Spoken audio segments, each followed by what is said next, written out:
This is Steve, the Cookout Coach, and you're listening to the Barbecue Central Show. Start the game! Let's go! We'll do it live. Okay. Well, do it live! I'll write it and we'll do it live! So to get that perfect barbecue, you use wood. Are you sure it's safe? Whatever. We put the lighter fluid on, strike the match, and... Oh, should we call the fire department? That might be a good idea.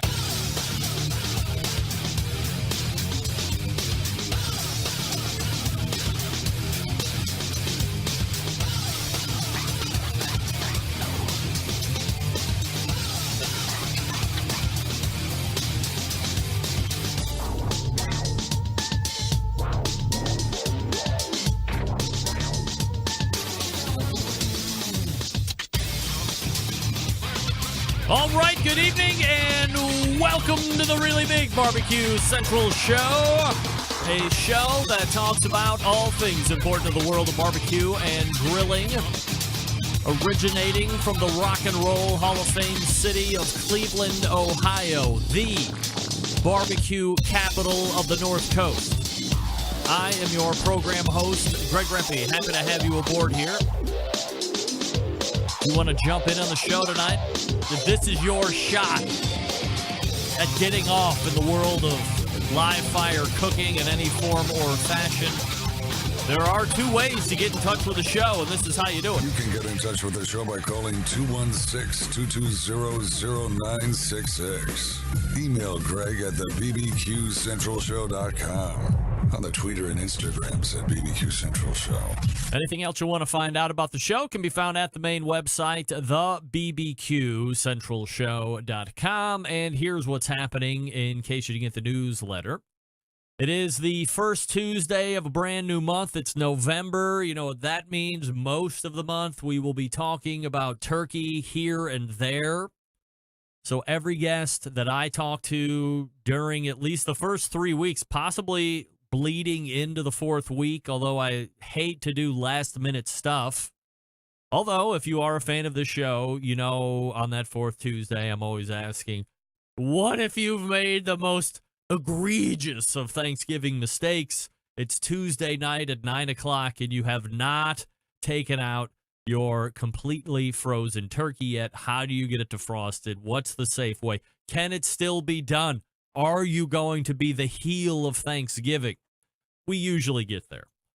But leading into you're a schmuck and how can we save your ass, we will be talking with live fire experts across the board here over this next month, giving you great turkey recipes, tips, tricks, and techniques, amongst a whole bunch of other stuff. First up is the first Tuesday of the month regular guest, the creator of HowToBarbecueRight.com and the pitmaster of Killer Hogs Barbecue Team, Malcom Reed, will be joining us in about 11 minutes from now. 35 past the hour, a longtime sponsor of this show. And when I talked about the lawsuit last week that Traeger was having filed against them, which was the class action lawsuit of pellet soaking, 2019, let's call it that. That's not exactly what it's called at all. We will call it that here on this show. Pellet soaking 2019, a class action lawsuit filed against Traeger by a gentleman in Utah, and we'll get into the finer points of that with Chris Becker, who owns CookinPellets.com, which is a premier source for quality wood pellets for all of your pellet-driven cookers. So we will talk to him about, and he's indifferent about, he's an expert in this sector of the industry, highly regarded, can talk about pellet production, can talk about different ways to make pellets and flavor pellets and all that other stuff. So he is a source that is going to be coming in 35 past the hour, and he will give us, hey, here are some standard practices within the pellet industry. Here's what we do. Here's how they differ, blah, blah, blah. What's good, what's bad. His opinion, of course, on some things. So Chris Becker coming up 35 past the hour. Looking forward to that segment hotly. Then we will move to the second hour, where our other first Tuesday of the month regular guest, and 2 months off, so get ready for some strong takes from Sam the Cooking Guy as he ventures back into the Barbecue Central Show jungle. Very excited to catch up with Sam on a number of different fronts, not the least of which, and I am totally against adults dressing up for Halloween.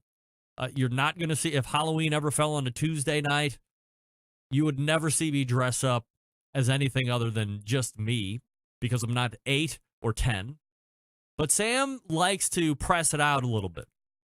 And the costume that he had, if you haven't seen the most recent video, it is unbelievable to say the least. So we'll talk to him about where the inspiration came from.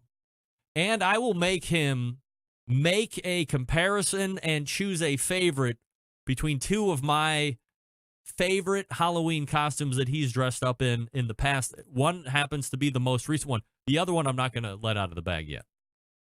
So that's what you have looking forward here over the next 120 minutes. Malcolm Reed, Chris Becker, first hour. Sam, the Cooking Guy, second hour. Is that enough for you? No? Then hit me up socially at BBQ Central Show on the Instagram and Twitter, /BBQ Central Show on the Facebooks. That's how you get with me. There's also a live feed on Facebook if you want to look at that. Well, needless to say, that while all of the interviews last week were top-notch, Craig Barr easily getting the most heat from last week. I got a ton of emails and direct messages telling me how great the interview with Craig was. Many of you thoroughly entertained, some of you wondering if this was a bit, and a few of you were fairly mean about the whole deal, and that's what I expected. If you've been a fan of this show for any amount of time, you know that the mantra of this show is the following. While this is a barbecue and grilling show, it's not always about barbecue and grilling, hence the Craig Barr interview. And there are plenty of things to react to. Wednesday morning last week, I made a list of items I had thoughts on from the interview I did with Craig. I think I tallied somewhere in the neighborhood of 28 different items. There was a specific point in the interview where the rotational speed and the Earth and the orbital speed of the Earth were tossed out, seemed pretty eccentric.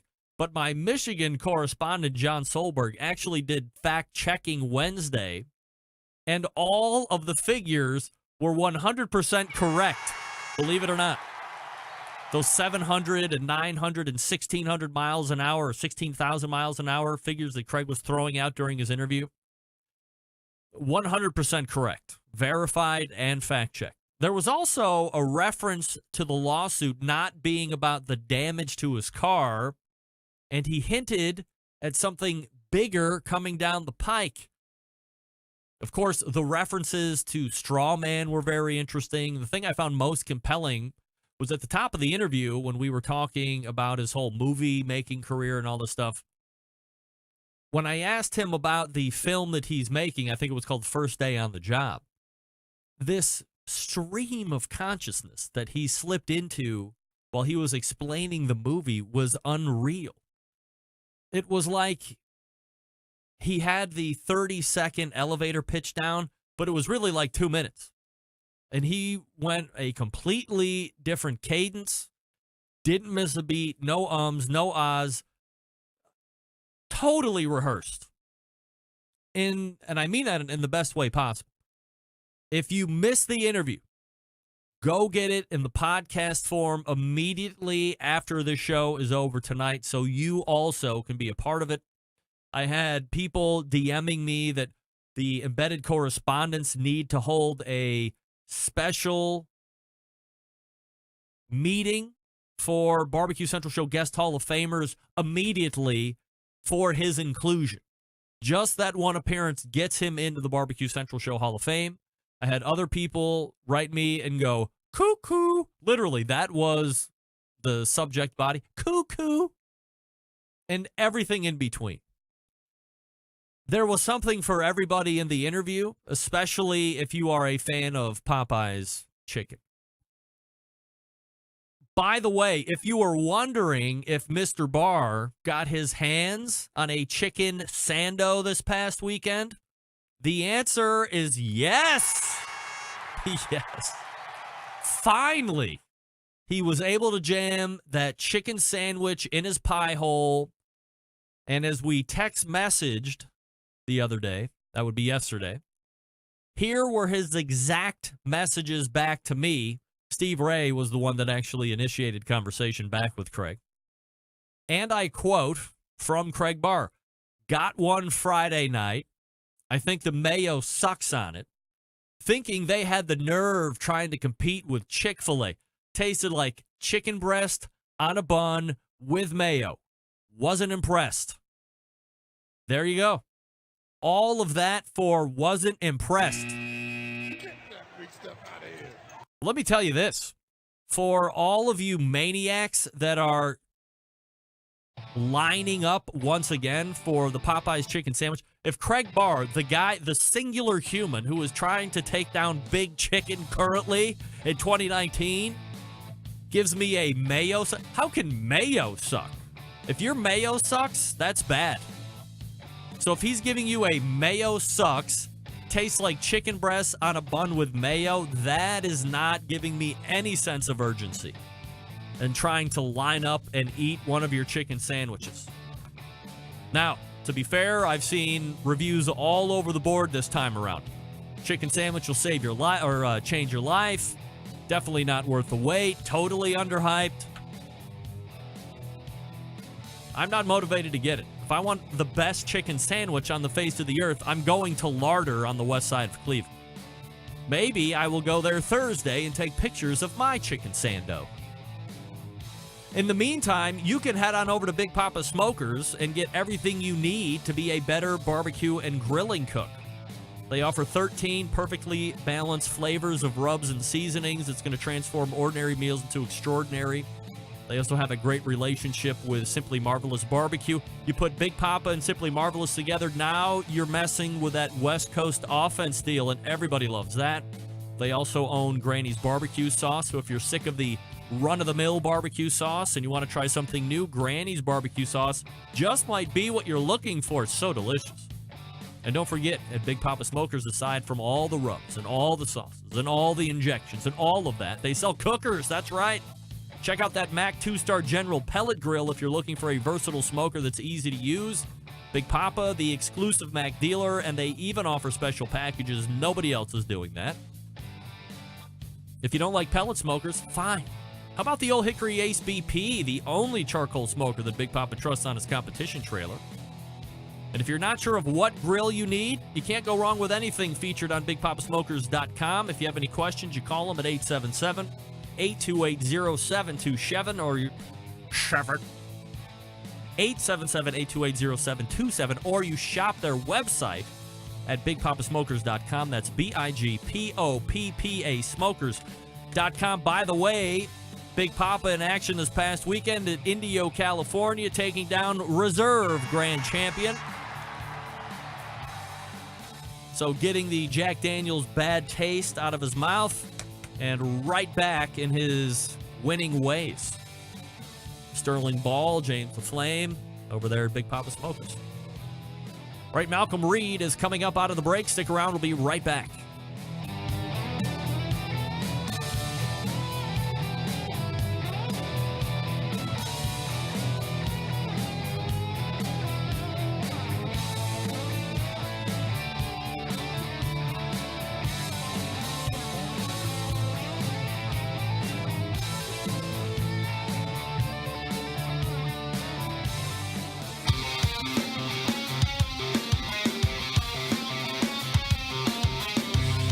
Broadcasting live from the Barbecue Central Show studios in Cleveland, Ohio.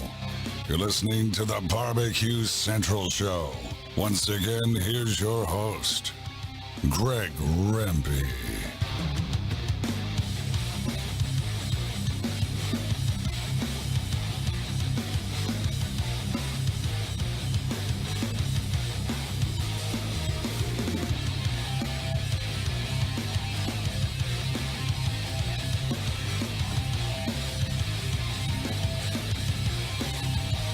All right, welcome back. This portion of the show being brought to you by Butcher's Barbecue, makers of award-winning injections, marinades, rubs, seasonings, barbecue sauces, and grilling oils. All the products tested on the competition circuit as well as in backyards worldwide. Be the pitmaster of your neighborhood and visit butcherbbq.com to stock up now. Always trust your butcher. The first Tuesday of the month, bringing a visit from the pitmaster of Killer Hogs Barbecue and the creator of amazing HowToBarbecueRight.com, Malcom Reed, joining us. Hey, Malcom. How's it going, Greg? Absolutely fabulous. Appreciate you making time, as always, here for the show, Malcom. It looks like you're back in headquarters this month, right? Yeah, I tried to zip up here after football practice, man, so I can get on a decent speed internet. Nice. So let me ask you, I mean, your son is, how old is Michael right now? He's 10 years old. Right, 10 years old. So young guy, football. I mean, I would assume you might have been a football player at some point in your career, Malcom? I played a little bit. I hung in there till high school, and that's about it for me. All right. So as you've seen all of the evidence and medical stuff come through about concussions and hitting and all this other stuff, I mean, any reservations at all as he starts to, I mean, if he really starts to get good at it, are you worried that he might continue and suffer any type of damage, or just part and parcel? That's part of it. I mean, our pediatrician tried to keep us from letting him play until he got to be 12, and all of his little buddies are playing, and he's begging and begging. He played flag football, and once it got to, they were tackle football, we kind of held him out a year or so, but this is his first year in full pads, and they're doing a really good job. I mean, there's always a risk of injury, but they really try to teach them to tackle properly, to not lead with their head, and it's, they're looking out for the kids. We're not, I mean, this is just rec league football, so I don't think we got to worry about it being the next pro or anything. We're just playing rec league ball, and it's just really all about them having a good time and having fun at this age. Malcom Reed joining me here on the show. HowToBBQRight.com's website, of course. 735,000 YouTube subscribers at last check a couple hours ago, so that continues to grow as well. The run up to 1 million subscribers, and we'll see how that quickly transpires here over the next few months. So let's talk about, before we get into some turkey stuff, which I definitely want to get into, a 2019 World Food Championships recap, because there's a couple different ways that we could look at it, I guess. I mean, we could talk about the barbecue stuff, but you didn't really go down for barbecue this year. You were on the seafood side, so a bit of a departure for when somebody says Malcom Reed's name. Typically, you're thinking killer hogs and barbecue of some sort. Why seafood this year? Well, we just wanted to try something different, and Rochelle and I both had so much fun cooking in the kitchen arena environment that we wanted to do it again. Was it a good idea? I don't know. we were about middle of the road. We finished 21 out of about 48 awesome seafood cooks. What were your dishes? Well, you had to build one structured dish. That's where everybody got, I think it was 3 or 4 dozen raw oysters. You had to do a Southwestern style char grilled oyster.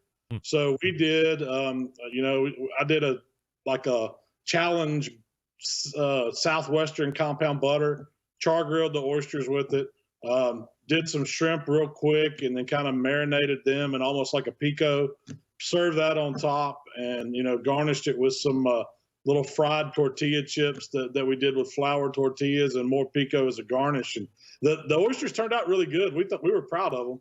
The judges, it was a tight category, man. From where we were, everything was like 5 points total from first to 21st. Oh, wow. It was tight. All right, and then you had a second dish, which I guess would be more of what you would call a signature dish, or something that you just wanted to make on your own outside of a structure. That's right. It could be chef's choice. They called it signature, and I went with a version of a New Orleans style barbecue shrimp and cheesy grit. And it was good. Now, did it hang up there with the chefs that were cooking in that category? I don't know. I didn't get to taste anybody's, but I'm telling you, there were some incredible seafood dishes. And hats off to the round I cooked at, Lisa Guatney won. She's a barbecue person or steak champion. She's won the whole world food. She's a world food champion, and she picked the seafood category, and she did really well. All right, Malcolm, I'm going to ask you a pointed question here because you are connected into the barbecue community. And I'm going to be asking Mike McLeod this next week, so don't think that I'm pussying out and just asking you, and I'm not going to ask him. Do you think it's about time that barbecue dies in the World Food Championships, that it's just not something that fits in there anymore and that the interest is dying very quickly? In the way they're doing it, I could see it. I mean, it doesn't seem like there was a huge participation of the barbecue teams. Most people that are doing that are cooking in that kitchen arena environment. So I can see it transition, the steak and the barbecue into a round where you have to use those elements, but you have to cook just like everybody else in their little, with the propane grills they set up and with the kitchen equipment they give you. I can see it doing that. I got a chance to walk around and talk to a bunch of people there. The crowds were okay. It wasn't anything like it was the year before we first went down in Alabama. I know there was a lot going on in Dallas. President Trump was there the night before the contest going, and then they had the Texas State Fair going on, and the Cowboys were playing. So it was there's Dallas is a big city, and I don't know if they got the public attendance they wanted. It sure didn't seem like it was really crowded or anything. Malcolm, I know you're a fairly humble guy here, so I don't know if people are widely aware, but you did receive an award from the National Barbecue Association, correct? Yeah, they gave me, I was surprised. It was a Barbecue Achievement Award, just for, I guess, from the business side of things and for what we do with our YouTube channel and for sharing recipes and helping people out. They recognized me, but I felt like, there should have been some other people up there with me, especially Rochelle, but we couldn't do what we do without people watching, and then I definitely couldn't do what I do without Rochelle. So I was, I was shocked to get it, and I'm very appreciative of the NBBQA. I support those guys 100%. So I'm thankful. Talk about that just for a second. I mean, we hear Rochelle on the podcast, and you are by far probably the brand face and name of the whole How to BBQ Right. But I mean, how much of a role is she playing on a day in, day out basis in the success of that whole business? Oh, she probably does 3 times as much work as I do. Everything that's out there that you can see, she's the one capturing it and translating it to the internet. I'm just good at cooking, and I like to think I'm pretty good at teaching people, the recipes and how to cook, how to barbecue.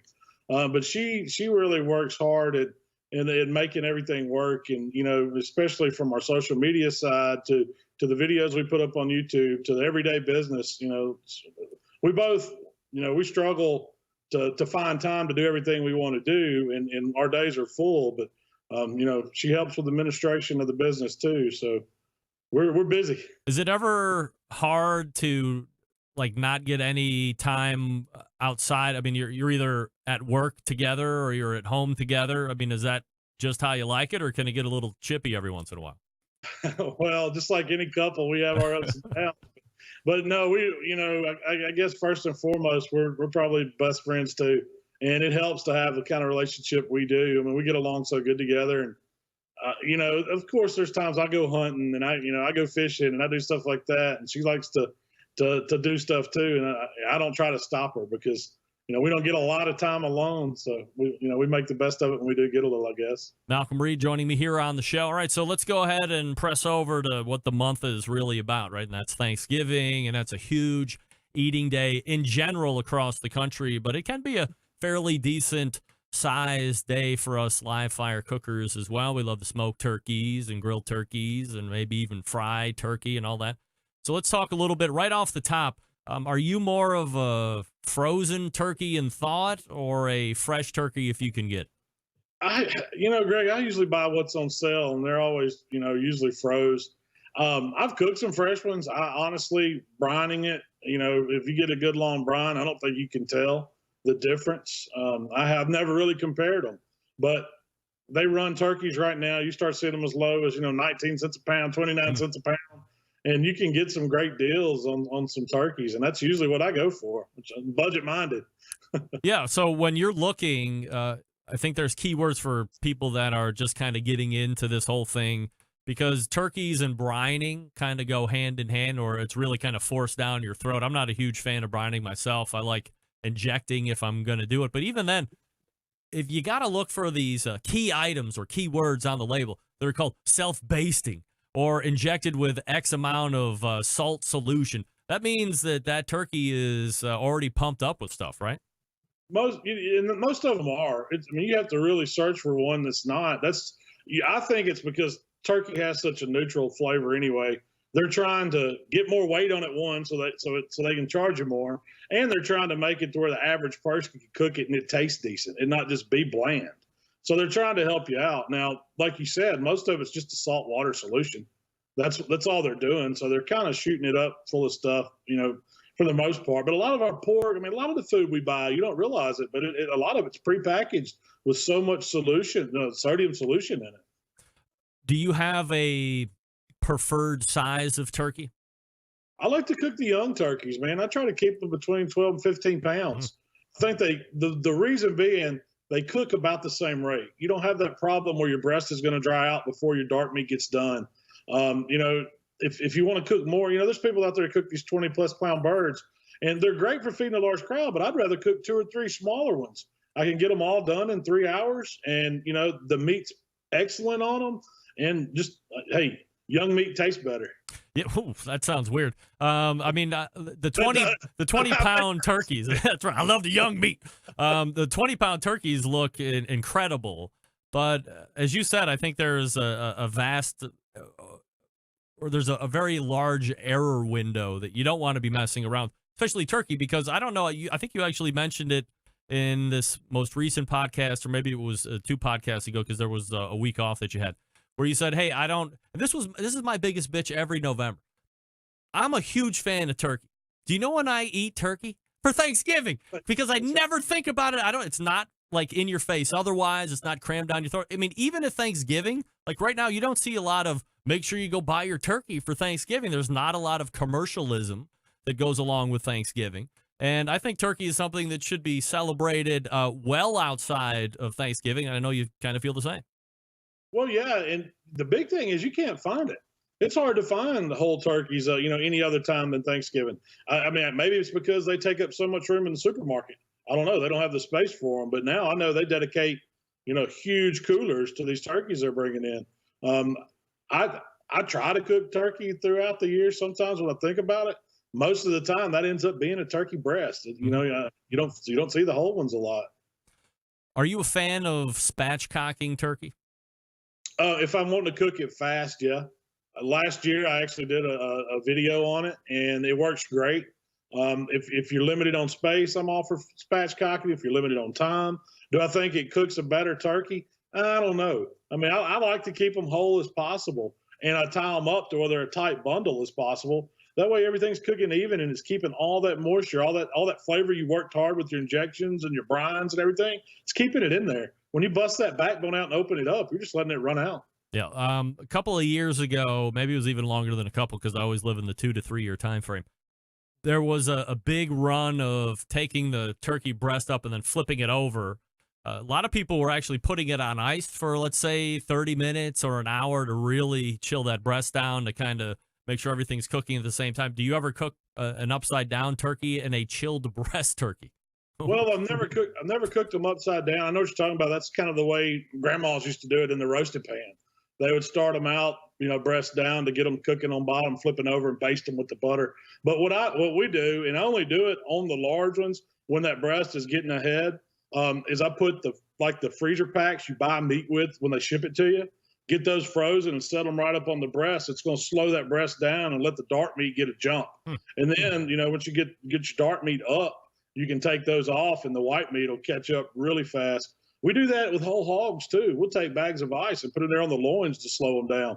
So you can do an ice pack. You can do, whatever you want like that. A Ziploc bag full of ice on top of it.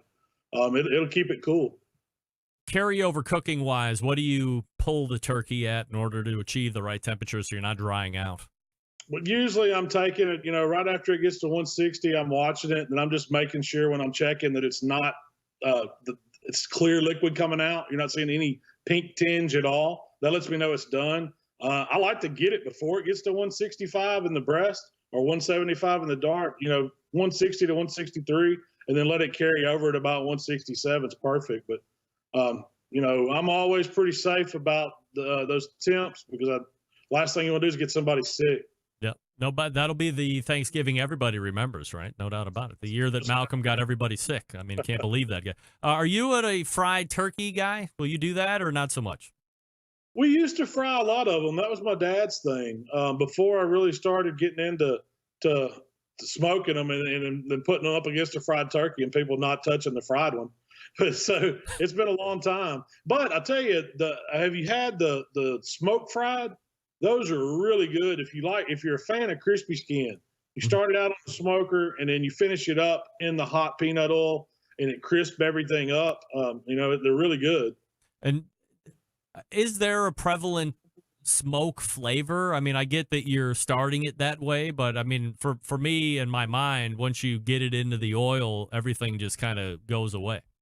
I mean, you get some, but to me, I don't hit my turkeys with a lot of smoke. I don't want it to taste like it's a long smoked, heavily wooded piece of meat. I mean, that's not what I'm going for. Really, the smoke's just a light accent, but it's really about the good heat environment that's cooking it. And it does pick up some smoke flavor, but a lot of times I'm cooking mine on pellet grills, and it's faint anyway. So I mean, it's not like I'm doing a hickory smoked turkey. Mm-hmm. Is that what cooker you're basically using then? Is it mostly pellet cookers for you, or will you do do you have a CTO or something like that, or Jambo? If I'm cooking a lot of them, I'll load my CTO up. I haven't cooked a turkey on the Jambo yet. That's a recipe that I have actually on my list to do is that Texas style turkey.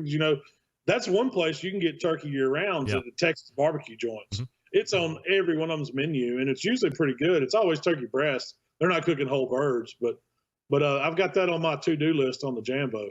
When are we going to see turkey videos on how to barbecue right?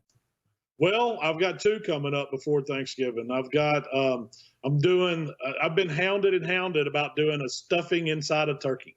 So I came up with I did a sausage and herb stuffed turkey, and it's really good. Believe me, and this is not traditional for us in the South at all.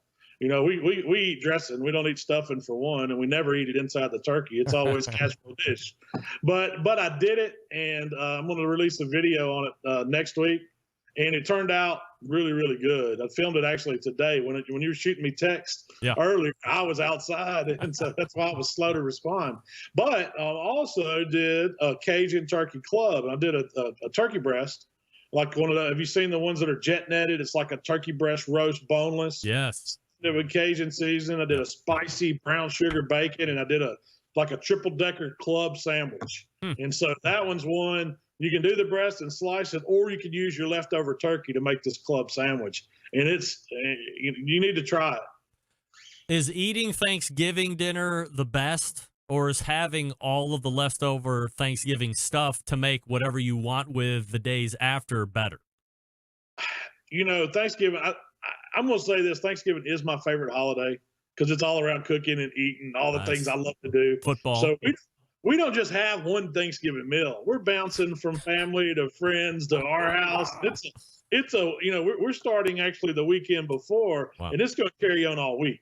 And I'm gonna incorporate some deer camp cooking in there too. So leftovers are great. I love them. I love making gumbos and turkey sandwiches and all that stuff with the leftovers. But to me, it doesn't get any better than Thanksgiving, Greg. All right, you heard it here first. Malcom Reed says his favorite holiday is Thanksgiving, so we will make sure we mark that down. And he's got 2 turkey recipes coming up here over the next few weeks here as we lead into the big holiday. And you can find Malcom Reed right here on the first Tuesday of each and every month. Malcom, always appreciate the time. Thanks so much. Hey, Greg, appreciate it, man. Happy Thanksgiving, and I'll see you next month. You too, my friend. There he is, Malcom Reed. I bet next time we talk about favorite Christmas gifts, because at that point we'll be leading into the gift holiday season, believe it or not. How about that? Wow. And look, I mean, Malcom Reed is becoming the consummate segment professional. Didn't have to pause the time. Didn't have to fill a bunch of extra time. All good content. Right down. Got out in about 15 seconds. Let me wrap it up. And now we have the music. Perfect. That guy's real good. Real good. Oh, do I want to do this? No. All right. We just flip-flopped a little bit with Chris Becker, so we will have him on a better connection. Thought it was going to be phone coming up, but indeed it will be Skype. So looking forward to that. He's lined up. That was Malcom Reed. His information to contact, howtobbqright.com. That's the main website. You can go to YouTube and search How to BBQ Right. You will find him there. Again, 735,000 subscribers. And you can find him all over social media at the same How to BBQ Right, all one word. We're going to talk pellets and lawsuits and barbecue and maybe some turkey talk with CB as well. Cookin Pellets coming up. Stick around. We'll be right back.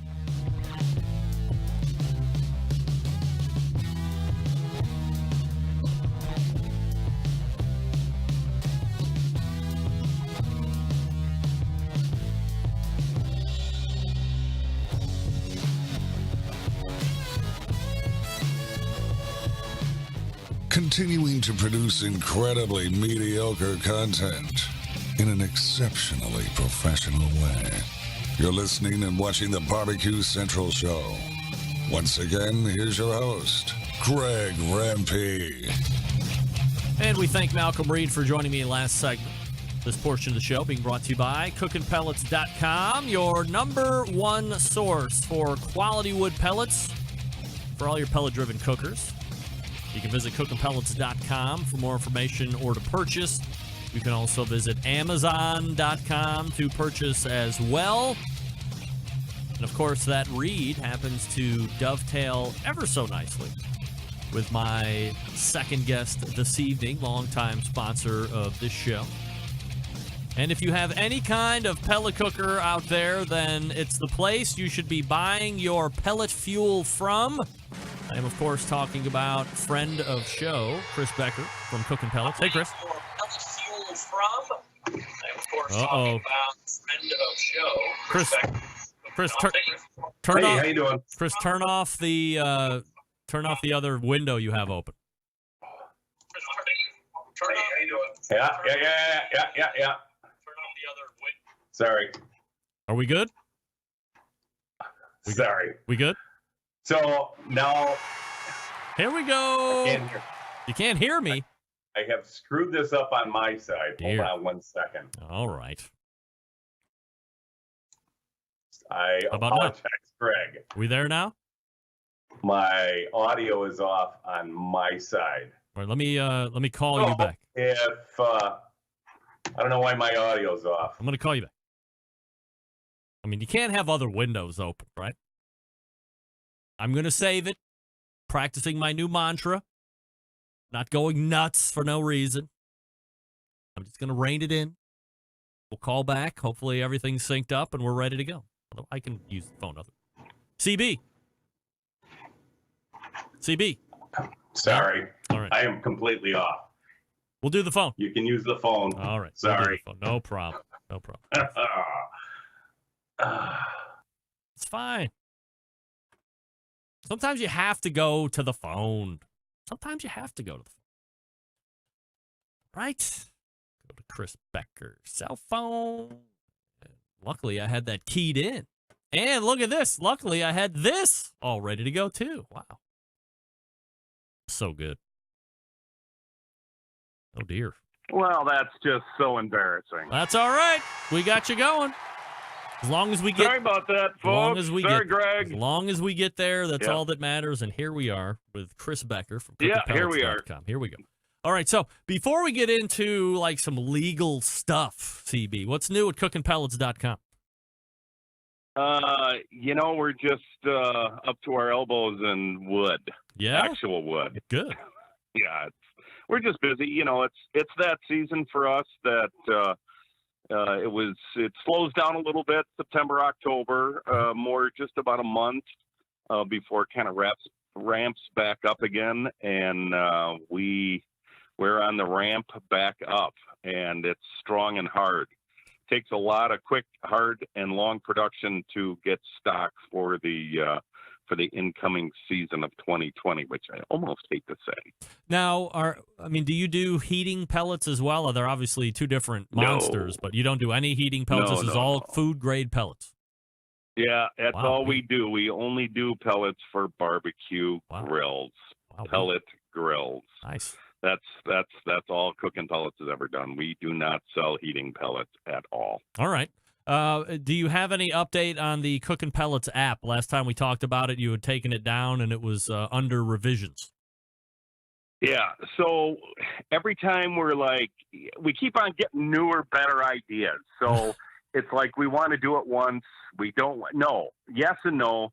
The short of it is it's not any closer, but only because we're getting cooler stuff into it that we're trying to get working. So nobody's really missing anything. It's not like we're offering anything different that you couldn't find in other avenues. But once it gets up, we're hoping it to be more utilizable by other people. It's something that people can actually use and not just look at stuff with. So we're trying to make it a functional, kind of interesting app, and that's about as far as I can get into it because we're still in testing. Yeah. So, Chris, let me ask you a question as in regards to this time of the year. So, at least where I'm at, and I know where you're at, the weather is going to start changing. It's going to get cold for the next handful of months. Do you see a difference in flavor of pellets that are more popular this time of year than you would find during any other time of the year, or no?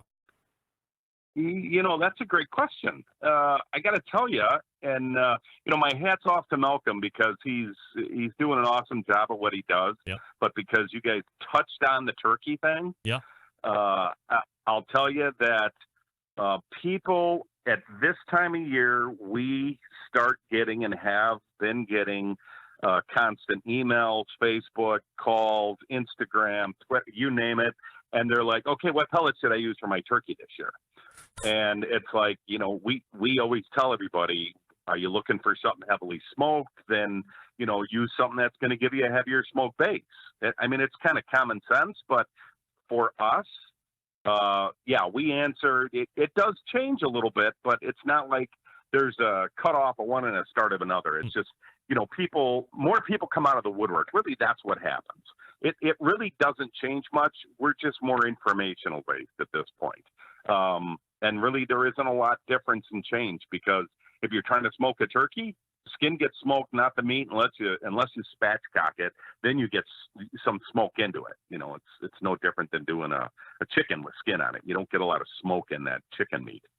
So, do you have a favorite way to do turkey while we're kind of touching on it?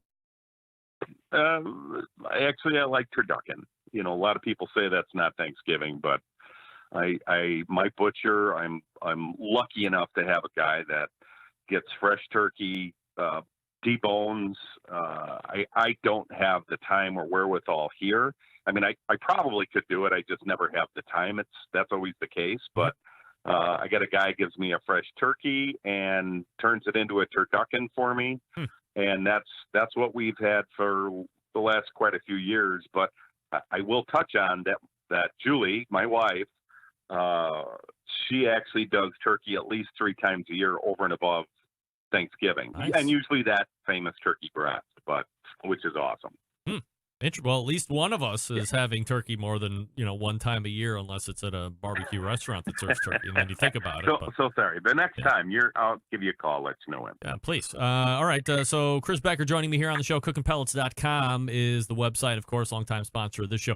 Let's talk a little law, if you will. And I'm not going to ask you to play lawyer, but you are the pellet go-to expert as far as I'm concerned, because this is your business, right? Yeah. So I'm calling it the pellet fiasco of 2019. However, I would say if you actually do any due diligence, I mean, this tracks back any number of years. But let me set it up properly. Traeger getting sued class action style because of their pellets. The case was filed, I think, last week in Utah by a gentleman by the name of Michael Yates. And as I'm reading through the documents, this is a backyard guy who, under this claim, thought he was using 100% species wood as called out on the package. For instance, and for this example specifically, hickory and or mesquite. And let me read you a little bit of this actual filing. I don't know if you bothered reading any of it. So it says, for the listeners, and the consumer class action concerns deceptive and unfair business practices by defendant Traeger Pellet Grills, LLC. And the advertisement and sale of its wood pellets for pellet grills is set forth below. Defendant wrongfully and unfairly deceived the public and its customers by misrepresenting that its wood pellets comprise one type of wood, when in fact, the pellets comprise of a different type of less expensive wood containing flavored oils to masquerade as more expensive, sought-after grilling woods. A little further down in the document, thus, defendant's hickory wood pellets do not contain hickory wood. Instead, defendant adds a hickory-flavored oil to a less expensive wood to give a hickory barbecue wood pellet a hickory flavor, resulting in a weaker, less robust hickory flavor in cooked foods. And the same thing was mentioned about its mesquite wood. So that is part and parcel of what was pages and pages of this class action lawsuit that I read actually every word, and I don't read for anything, but it was kind of interesting. I mean, lawyers really do earn their money, and the writing that they come up with is fascinating. So, number of questions on this. Do you know if Traeger makes their own pellets, or do they contract through third party? It is, as my knowledge goes, it's been both. They did buy Pacific Pellets last year. They bought Bear Mountain. And they, as far as I know, they are producing now most of their own pellets. Now, when you say they bought, you mean they acquired these pellet-making companies, or they were okay? They were acquired. Right. Yeah, acquired. And it's really neither here nor there, because if you're a guy making pellets and somebody steps up and goes, "Hey, this is what I want," you'll go, "Oh, okay," because it's just another product out the door for them. Mm-hmm. So. Either way, though, who's at fault? Well, the one that writes or herein doesn't write what is in the bag. So, that's always been the cause for us of why we got into business. Because what we've seen happen is just a matter of time, as far as I'm concerned. If I tell customers all the time, and people that may not know our company as well, if other companies made great pellets, we wouldn't be in business. Cut and dry. Right. In your opinion, Chris, do you think that Traeger is doing something deceptive or unfair, as the suit alleges?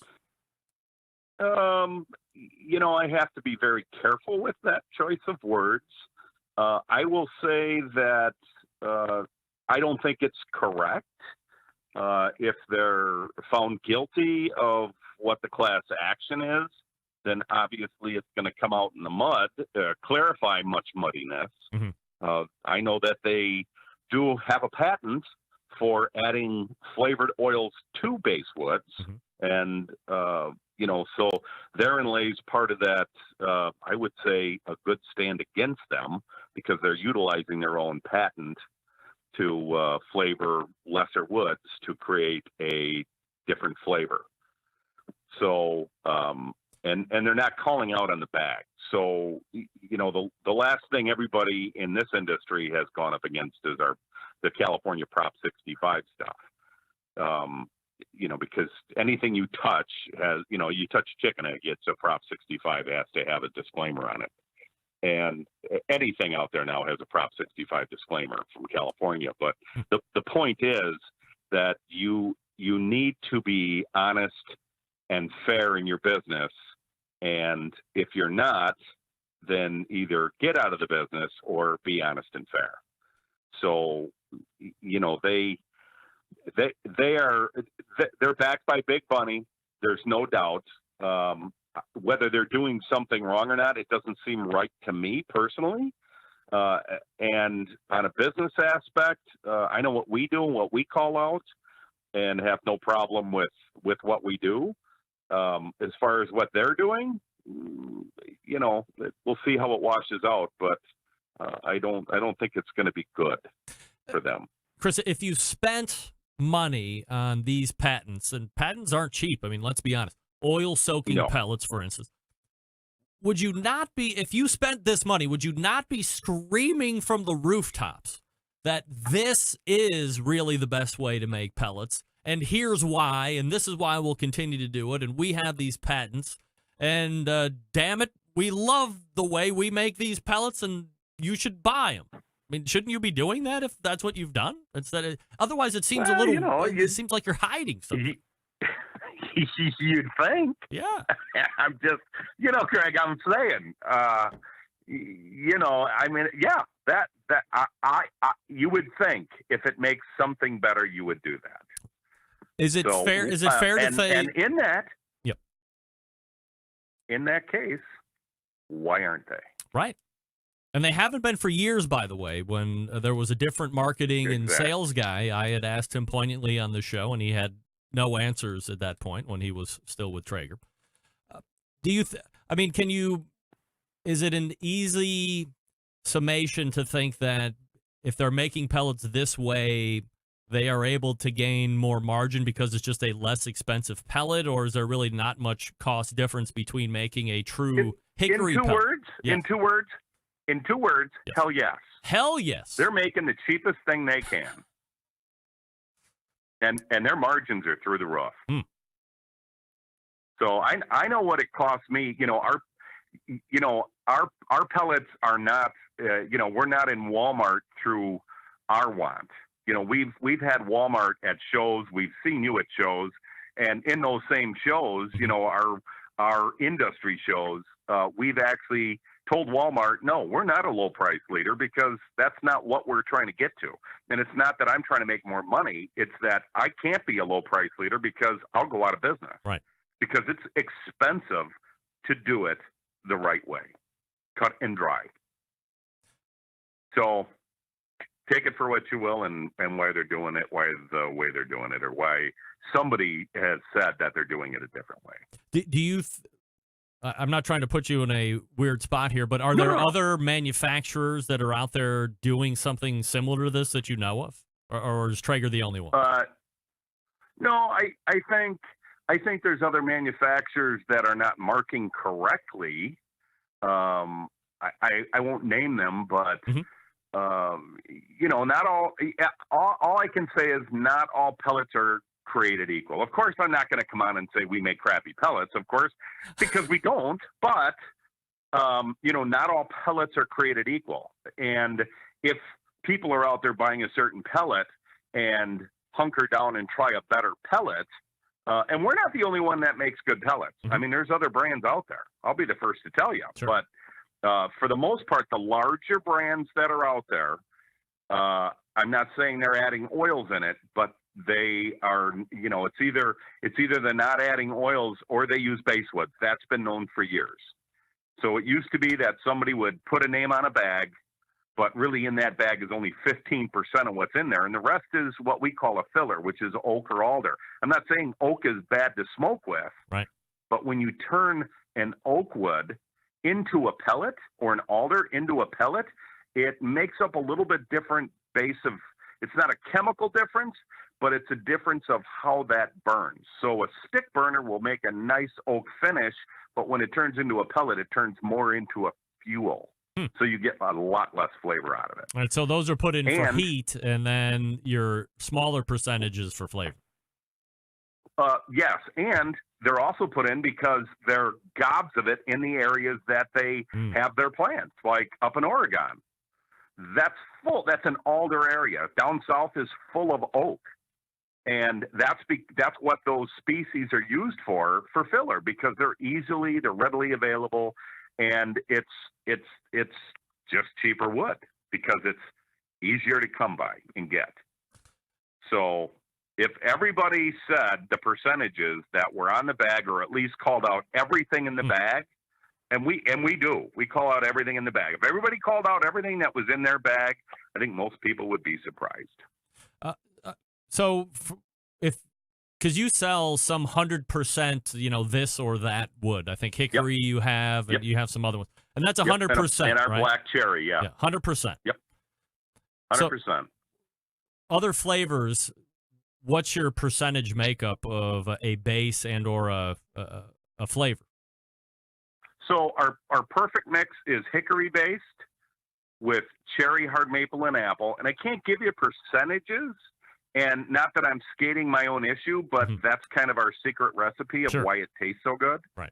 But I will tell you it's hickory based with cherry, hard maple, and apple. And I have to signify that and verify it when I ship it out of the country.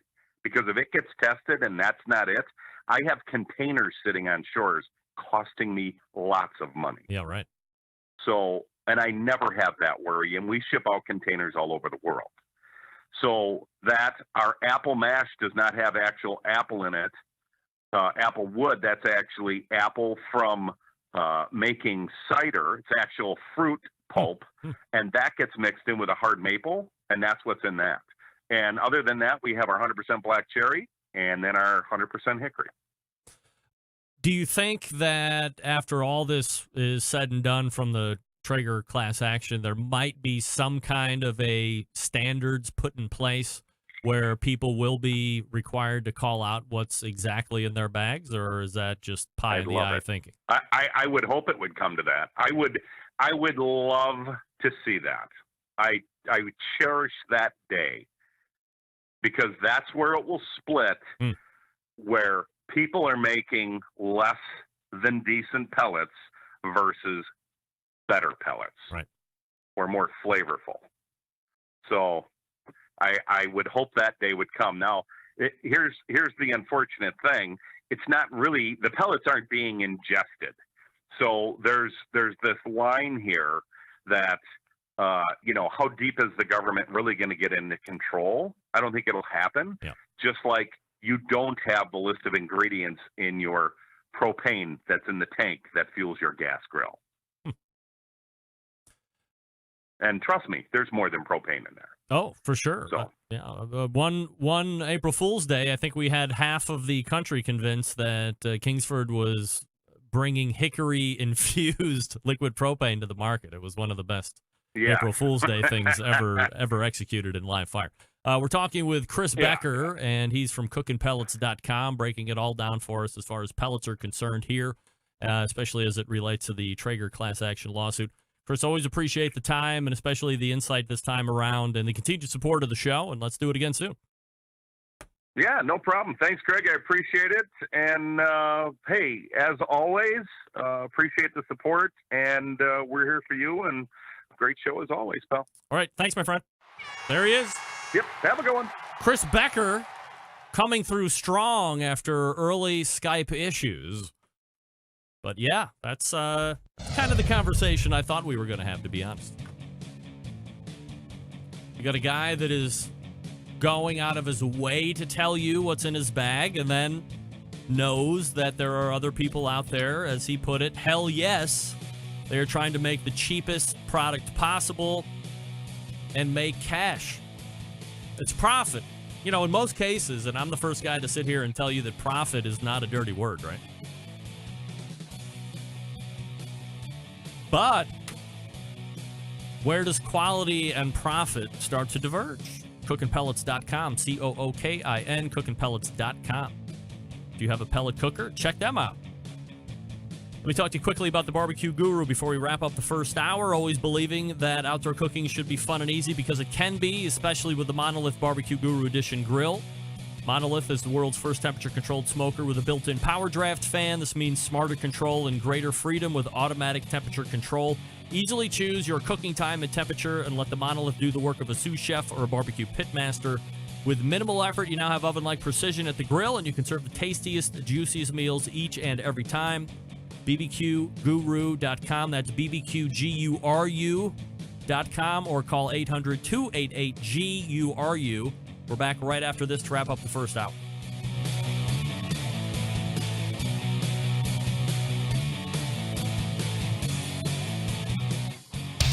big name interviews, advice on cooking brisket and ribs, and the only host willing to share his honest opinion on all things important in the world of barbecue. It's the Barbecue Central Show.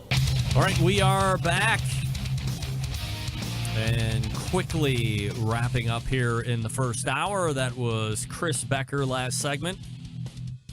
I had mentioned that there was the class action lawsuit on Traeger pellets last week with Derek Riches when he was on.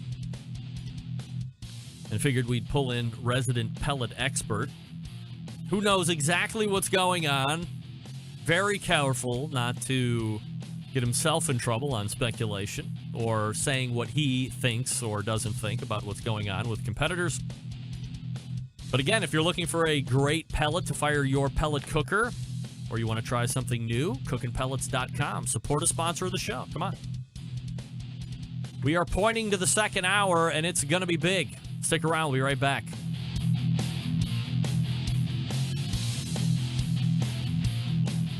Hello, this is Jenny Bell from Clarington, Ohio, and I'm listening to Barbecue Central. Happy to have you aboard here for the really big barbecue show. We cook because we have to, and we grill because we want to. Hit me! Fine, how's it going? You have a great show. I'm a big fan. Boing. So what seems to be the problem here? This man looks like he's dead, and he's in the crackle. Charbono! It's all about the Charbono, dude! Succulent fish! What? He ate 54 wieners. Oh, listen, Liberty, shut your face. I'm shaking like a dog shit peach seeds. We have top men working on it right now. Top men. And just like that, we are into the second hour. It is the Barbecue Central Show, and we do it live right here every Tuesday from 9 to 11 p.m. We talk about barbecue and grilling stuff and other food-related items, and sometimes they don't have anything to do with barbecue and grilling, but it's food. And as JM used to say, we cook because we have to, and we grill because we want to. This portion of the show being brought to you by Fireboard. Monitor up to 6 different temperatures simultaneously. Connect to Wi-Fi for cloud-based monitoring or connect via Bluetooth. And if you have Alexa or the Google Assistant, you're in luck because Fireboard is fully integrated with both. Find out more by visiting fireboard.com or call 816-945-2232. And Ted Conrad has given me the go-ahead. They will be continuing on next year as a sponsor of the show, so we appreciate Fireboard sticking around, no doubt. Still to come on this show, Sam, the cooking guy, makes his triumphant return. So looking forward to catching up with Sam here in about 13 minutes. Don't forget, you can follow me socially at BBQ Central Show on Instagram, Twitter, /BBQ Central Show on Facebook. Coming up on the best moments of the Barbecue Central Show in 10 minutes or less this Friday, episode 97, as we creep ever so close to 100.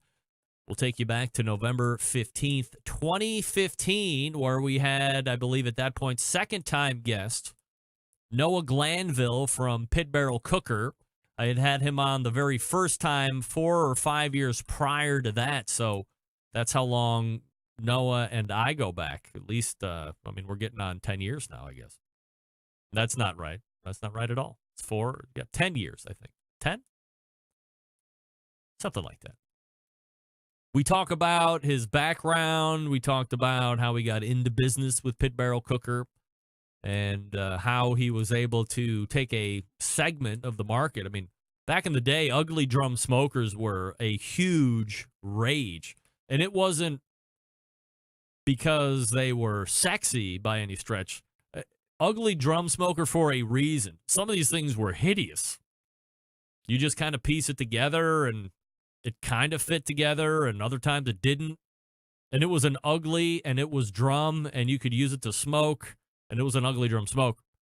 Enter Pit Barrel Cooker, and now you have a company that has decided, hey, we're going to use this size container, and we're going to initially powder coat it, which ultimately gave way to powder or porcelain coating. And the pit barrel is very basic as far as firing it up and using it. Not a lot of stuff you need to do to it. Kind of a set and forget it type of a thing. But it's a good-looking piece. It's a good-looking barrel. So much so that neighbor Desmond stole my pit barrel cooker. I mean, I can see it. It's right in his yard. I see it. But it's not like I can go over there and take my property back because he could cave my face in. So I just look at it longingly, like he bought it. And he didn't, because it's mine. But he really loves it. And it makes my heart happy that he likes a cooker so much, and it just happens to be one that I like a lot, the pit barrel cooker. So that's what you have to look forward to for the best moments this coming Friday. Make sure you subscribe to the podcast because it's the only way you can get it. The only other way you can get it is if you have to visit the website every day to make sure that you don't miss any new posts. I want to quickly go back to last week's show just for a second. One of the other things that may have appeared to have been glossed over in the actual show, but got a lot of heat in social media following the show, was the reveal of who this Pitmaster Ramon is. You know, the guy pictured on the Subway propaganda who was supposed to be cooking their briskets. My source, who has still not given me the go-ahead to use their name, so I will neither confirm nor deny that it's the same source that Daniel Vaughn credited in his piece a couple days ago. But after numerous amounts of tweets from my account to the Subway corporate account, I was finally able to get a confirmation tweet from Subway on this past Wednesday. And if nothing else, this proves that Pitmaster Ramon is an actual human being, which is what a number of people were questioning right from the beginning. Also, to further bolster the validity of my scoop, Daniel Vaughn's article that was posted this past Friday stated the exact same thing about Ramon. That he is a person. He does work for Sadler's Smokehouse, and he's got 30-plus years in. He's one of their elder statesmen pitmasters. Now, the most important part of Daniel's article, and it was well written, go to tmbbq.com to check it out if you didn't read it. He also credited this show for breaking the news originally and or initially. Although he claimed to have had this story written and put to bed, and it was just sitting on his editor's desk waiting to be posted, which ultimately cost him the scoop. I guess it's one more reason why I'm happier that I don't have to work through an editor. Now, while I don't have to work through an editor, I will continue to do my due diligence instead of just throwing up news stories for the sake of trying to be first on this or first on that. And as I said last week, I will not do reckless journalism on this show just to say that I was first with a story. I'm happy to let others break news if I can't confirm through my sources what the validity of a story actually is. I don't want to be known as the show that propagates fake news. Now, all that being said, great to work in, let's say, separate tandem. I don't even know if that's a saying. With a professional like Daniel Vaughn on this story to bring to life who Pitmaster Ramon is. And that it was not a traditional marketing gimmick being used by a big corporation, but in fact, it's an actual employee of the business that they contract to cook their briskets. Now, the weird thing is that Daniel's actually going to be on the show in a few weeks, and we'll be discussing this story further on either of our sides. But if you read Daniel's article, he really went at it pretty hard to Sadler's to say, or maybe it was Subway, to get confirmation that Sadler's the one that nobody's talking about who's a client or who's contract or anything like that. I mean, come on. It's like I was just talking about with the Traeger pellets. If you think putting them in oil is the best way to make pellets, scream it out loud. Be loud and proud, baby. If Subway thinks contracting Sadler's is the best way to make brisket, then scream it out loud. hey, at Subway, we use Sadler's Smokehouse because we really love their product. And you got dudes like Pitmaster Ramon making these briskets. Of course, we want to put them all across the country. But no, everybody wants to be hush-hush. That adds a layer of stink to the whole thing, and I hate that. Be proud about who you're... Trust me, Subway, nobody's believing that you have pits out back and you are the ones smoking the briskets. Nobody believes that. Add a little legitimacy to your barbecue chops and say we're contracting a real Texas smokehouse. Sadler's in East Texas. Do that. Come on, so stupid. By the way, let me revert back to the thing that is just taking the nation by storm the last couple days, and I can't believe it, which continues to be the Popeyes chicken sandwich. Do you realize that people are getting stabbed to death over Popeyes chicken sandwiches? According to BNOnews.com, a man has been stabbed to death in a fight over Popeyes chicken sandwiches at a food restaurant in Oxon Hill near Washington, D.C. The sandwich, which went viral on social media, returned on Sunday after being sold out for weeks. The stabbing happened at 7 p.m. on Monday, which is when I typically stab people. When officers were called to Popeyes restaurant in Oxon Hill, a community in Maryland about 7 miles outside of Washington, D.C., officers found a stabbing victim, and he was rushed to an area hospital where he died of his injuries. Prince George's County Police spokeswoman Jennifer Dolan said, "We've been able to determine preliminarily this is related to the release of the chicken sandwich. The individual was in line, a line specifically for the sale of the Sandos, when another customer and he got into an altercation that ended up with the victim being stabbed outside the business." Asked what preceded the argument, Dolan confirmed that someone had cut in front of the other. Also in the quote, for you to get that angry over anything, for that type of anger to develop into this type of violence is very sad and tragic. I agree. We need to take our cues from Popeye's chicken expert, Craig Barr. He did not fight anybody. He didn't stab anybody. He's not killing anybody. In fact, he's unimpressed with the sandwich now that he's had it. I mean, my question is Popeyes reveling in this mania? They're like, it's even better than it was in August. People are killing each other and fighting each other. There's a whole other story about a fight. Or are they a little embarrassed? Like, hey, I mean, we think the sandwich is good too. Let's not knife fight each other to death. Knife fight each other. Knife fight each other?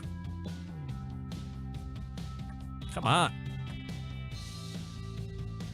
I mean, if there's 3 people or 4 people in line waiting for the chicken sandwich, I'm 50-50 on if I'm even going to bother waiting at that point. I'm probably not going to wait. Sam the Cooking Guy coming up next. We'll touch on Popeyes with him, too. He'll have a take, I'm sure. Southside Market, established in 1882, the oldest barbecue joint in Texas, owned and operated by the same family for 3 generations. Premium Central Texas barbecue products, slow smoked over real wood, shipping, distributing, manufacturing sausages for companies across the U.S. From food trucks to multi-chain restaurants, Southside can be on your menu, too. All meats are processed right there in the on-site USD-inspected facility. Trusted partner with focus on quality and authenticity. Shipping options nationwide via the FedEx or through food service distribution channels like Sysco, U.S. Foods, and Martin Foods. Co-packaging capable from research and development to package completion. They can also follow your recipes or help you develop something new.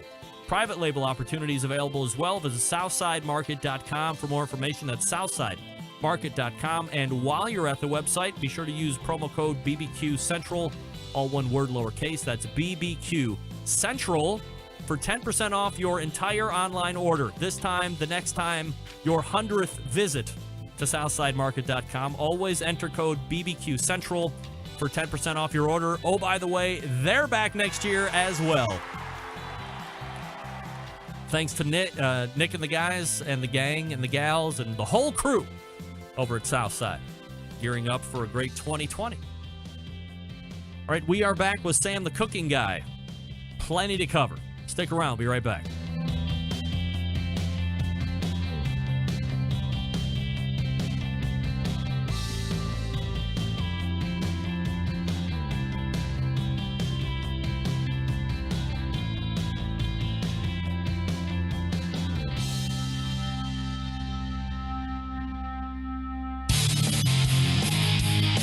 The only show giving you a monthly visit from a doctor of barbecue.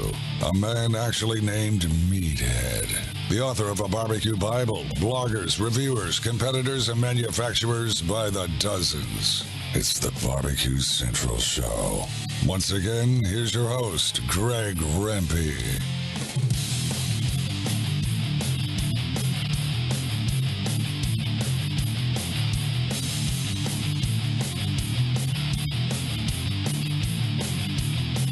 Hey, welcome back. This portion of the show being brought to you by Smithfield. That's right. And in just a few short weeks, we are going to have that Smithfield National Barbecue Championship. The top 24 teams are selected. They are going to be making their way to New Orleans, Louisiana for, I think, what ends up being a total of 3 cooks in order to crown a Smithfield National Barbecue Championship. And, of course, the cool part of this whole National Barbecue Championship is it is not relegated to just one sanctioning body. KCBS, IBCA, FBA, NEBS, Pacific Northwest Mountain Barbecue, all that. All of it. It's going to be great. And we'll see how that all turns out here over the next couple weeks. If you want to know who's in the top 24 and who'll be competing, go to SmokingWithSmithfield.com. And you can check all of that out right there. I don't think this is going to work myself, but I guess we'll see. Hey, my next guest blows it up all over the YouTubes with over 1 million subscribers that eagerly watch his cooking videos. Oh, dear. Wait a second. Let me go. All right, stand by. Let me start again. My next guest blows it all up over the YouTubes with 1 million+ subscriber base that eagerly watches his cooking videos. He does cooking classes as well. He's written a number of cookbooks. I think he's actually writing a new cookbook. Was it 2 months ago when he was on? He was talking about, your title says November 7th. It does? It should say November 5th. Sorry. I have 7th on the mind, and I'm not sure why that is. I'll have to go back and check that. I thought he was writing a kid's book the last time we talked to him. He has won a bevy of, I guess, local or regional Emmys. Travels the world. He was in Japan recently. He was somewhere else more recently than Japan. Maybe we can get him to talk about that. But most importantly, someone whom I love to talk food with on a monthly basis. So we race to the hotline and welcome back friend of show, Sam, the Cooking Guy. That's right. There he is. No, not there. What? I used to have... Now, hold on a damn minute. Barbecue Central show, right? Did I undo all? Man, I used to have the dial tone sound effect. I took that out. Oh, no! Damn it. We suck again. That's terrible. The nerve of me taking that out. I can never be trusted with sound effects. I mean, what happens if somebody stands me up? I mean, there was nothing funnier than making the whole intro knowing that nobody was there and then dropping that phone line. Hilarious.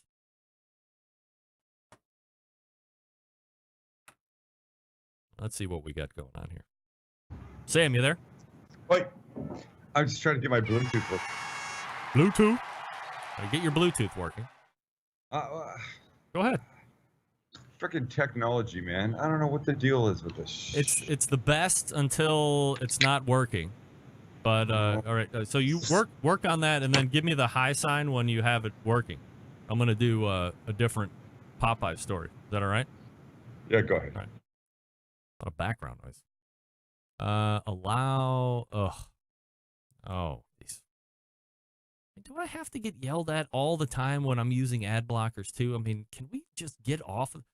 Here we go. Don't forget to give me the high sign when you're ready. Popeye's customers brawl and staff turn on each other. That's right. Now we have the workers turning on each other. Stupid ad blocker. Amid long lines nationwide for the restocked chicken sandwiches, one determined man even resorts to pushing broken down cars. Obviously, the guy getting stabbed to death is far worse than what I'm about to tell you, but this just goes to speak to the mania of Popeye's chicken sandos.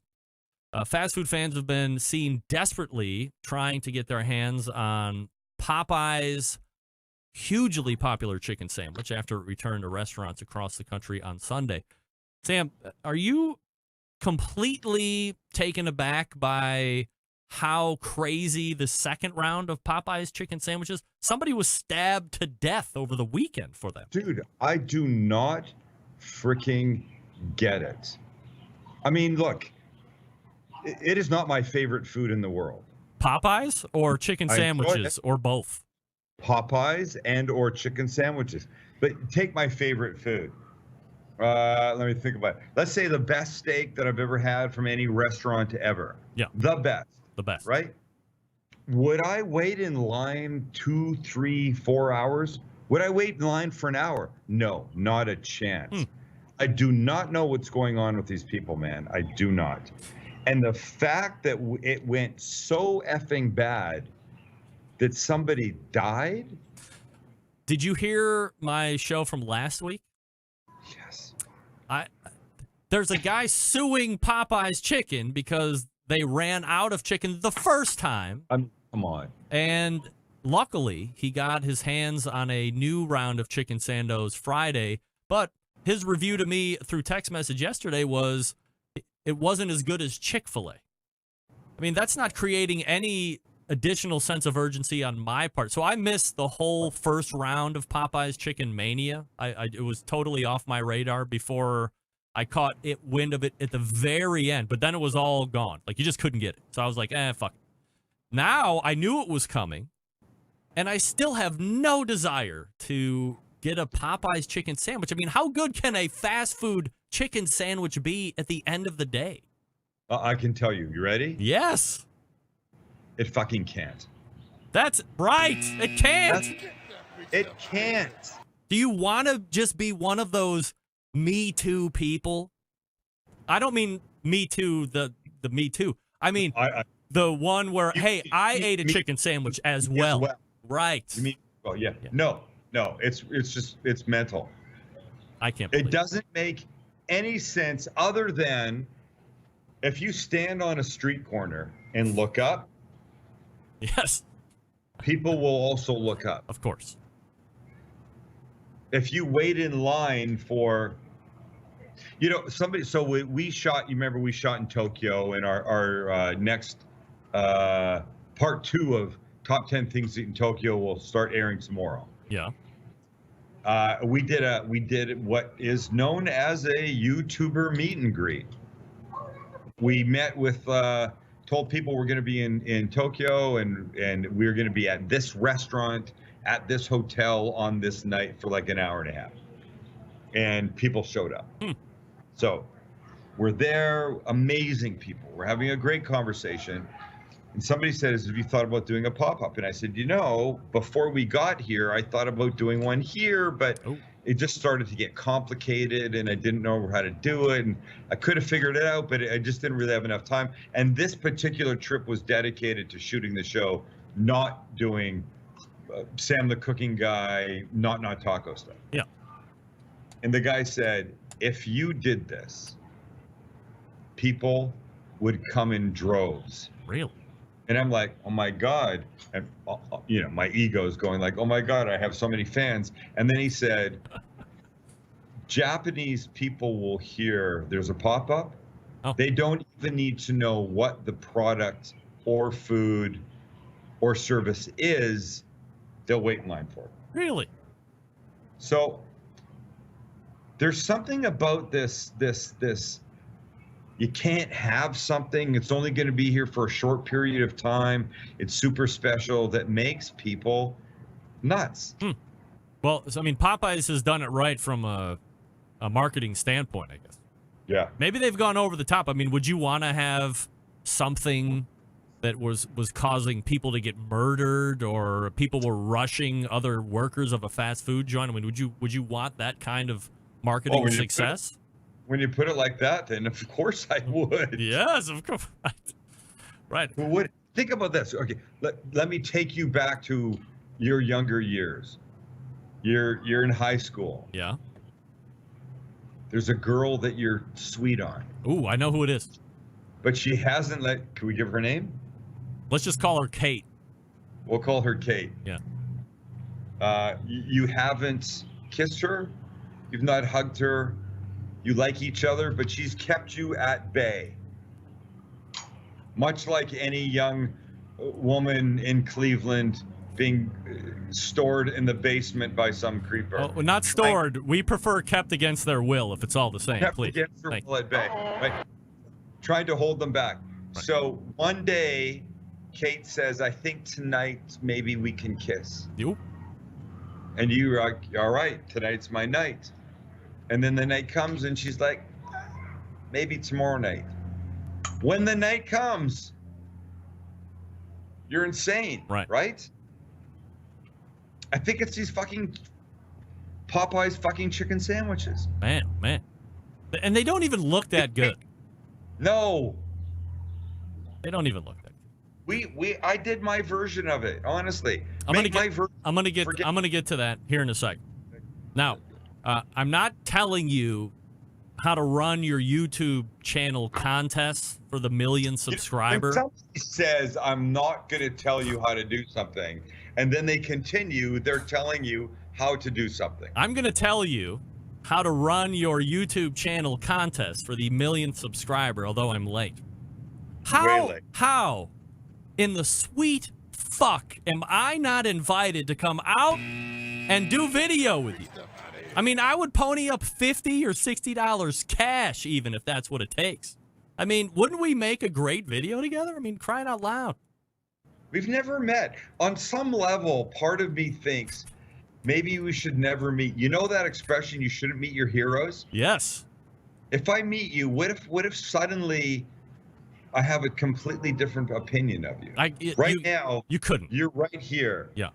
Where my hand is above what you can see on your screen. Yeah. That's my opinion of you. But what if I meet you and you're gross and you got dirty feet and you smell and you know you're rude and shit like that? I mean, it might ruin it for me, dude. I think I'm pretty true to internet life in real life too. I have a feeling you are too, no doubt. So you drew the 1 million subscriber winner. So I mean, for the folks that just very brief overview, like what's the 1 million subscriber winner contest getting? So we're flying two guys in from Sydney, Australia. They'll come to San Diego for 3 nights, 4 days. I mean, I don't know how they do that in TV show contest terms. They'll come to a couple shoots. We'll hang out at Not Tacos. We'll have breakfast, lunch, and dinner together, and just generally have fun. And then we'll say, get the hell out and go back from whence you came. Are they going to be in a video cooking with you? 100%. What, cooking? Yes. Like on the business end of the camera. They will be definitely on the business side of the camera. Yeah. But I can't say for sure if they'll be cooking. Oh. I don't know what their food skills are, but we might do some classic Aussie thing together. Maybe they'll do some prep work for you. They could do that. Yeah. I like them. I like their sense of humor. I like their style, and they other people were sent more videos and were more deliberate in their approach. But the one thing I said in this contest, just show us how your food life has changed. And I didn't even say because of me. Go, just tell me how your food life has changed. And these guys did that.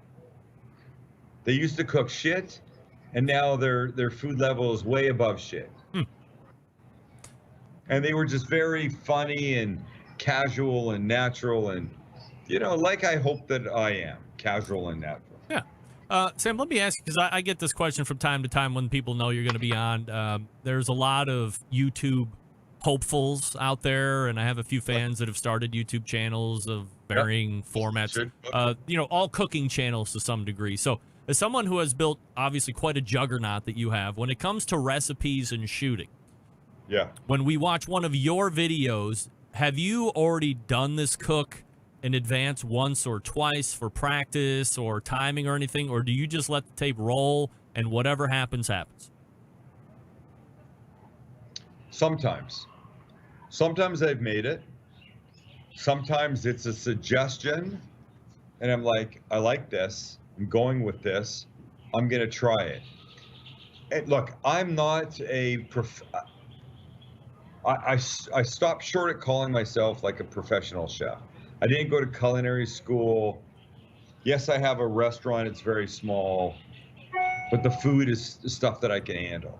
I'm not doing foie gras and fancy chicken and steak dishes and stuff like that, right? I know what I can do. Which means that when I have an idea about something, most recently we did yesterday we did a steak au poivron. Yeah. The pepper steak, which by the way was great. I had not made that before, like that. But in my mind, I know the steps, I know the procedures, I know the ingredients, I know how to do it. And I'm comfortable enough with my skills that I can pull that off. And I think I did okay. I mean, the steak was beautiful. The sauce was delicious. Look, if I make something and it's complete shit, I will say that. Yeah? I've done that before. I'm not going to not do that now. But if you're asking advice in terms of people, it just depends what your style is. Look, my style is, I can take a casserole dish of chicken that comes out of the oven, burn my hand, drop it. How'd you do that? I'm sorry. Just don't. It's okay. Yeah. No worries. I could take a casserole that I've made of chicken, something that took 40 hours to make, which wouldn't be my style. Take it out of the oven, drop it on the ground. The casserole dish smashes. I could then pick up the chicken, put it on a plate and eat it, and then talk about how good it is, and people would accept it because that's my style. Yeah. So somebody that's new, they have to establish their style. And because this works for me doesn't mean it will work for them.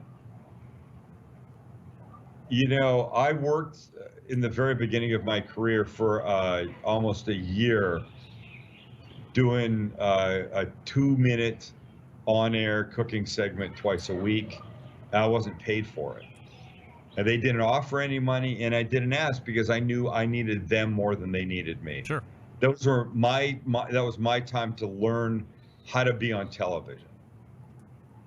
You got to learn your shit, and learning what your style is maybe the most important part of that. Sam, the cooking guy, joining me here on the show. Let me follow that up with somebody who's obviously got a very keen eye, who is a fan of yours. His name is Eric. And he says, when Sam shoots at his downtown location, the kitchen appears to have Bosch.